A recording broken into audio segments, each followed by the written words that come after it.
Welcome to the Fear and Greed Afternoon Report for Friday the 9th of September 2022. I'm Sean Aylmer. Every afternoon we've got the 5 stories that happened today that you need to know about. There really is only one big story today, the death of Queen Elizabeth II. Tributes from presidents and prime ministers, friends and foes have poured in after the monarch's passing.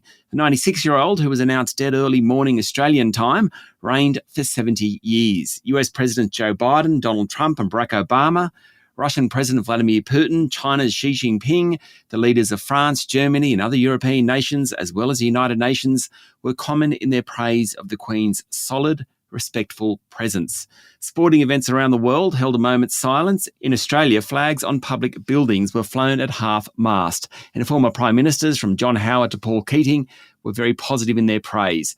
Prime Minister Anthony Albanese paid tribute to the Queen, saying she embodied a timeless decency and enduring calm. King Charles III has ascended to the throne and from Sunday will officially be Australia's head of state. Away from the passing of the Queen, the S&P ASX 200 finished the day up 0.7% to 6,894 points, led higher by the materials sector. Fortescue Metals was up nearly 6%, while Rio Tinto and BHP both finished 3% higher. Energy stocks also did well, while consumer staples were the main underperformers. For example, Woolworths closed down 1.6%. Biotech Imugene and tracking company Life360 were the worst performers, both down more than 4%. In corporate news, Australia's largest private hospital operator, Ramsay Health Care, pulled the pin on the potential sale of its 50-50 joint venture in Asia. Ramsay had received an indicative offer of $1.83 billion. And New Zealand dairy cooperative Fonterra lifted its earnings guidance while revising down milk collection forecasts. Its share price jumped 4.6%.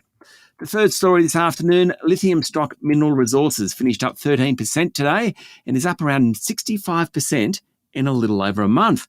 All the lithium stocks have done well, but this one's done particularly well. Why? Well, the reason today, at least, is a report in the Financial Review that said the miner was considering spinning off and listing its growing lithium arm in the US, adding that JP Morgan is working on the plan. Mineral Resources only recently restructured into mining services, iron ore, energy and lithium, and no prizes for guessing which part of that business is considered most valuable. In a statement today, the group said any initiative to spin off the US lithium business was not sufficiently advanced enough to warrant more comment. That's not exactly a denial. Story number 4. One stock to surge today was Newey after it said nothing was going on. Yesterday, it disclosed that Chief Executive Jonathan Rubinstein had bought 350,000 shares in the struggling investigative analytics and intelligence software company. And then late last night, there was a report in the Australian newspaper that said US software company Reveal had hired investment bank Barrenjoey for a possible tilt at Newey. Newey went into a trading halt and released a statement saying no bid had been received. But that didn't really address the question about whether Reveal was interested. Newey's share price closed up 24% today.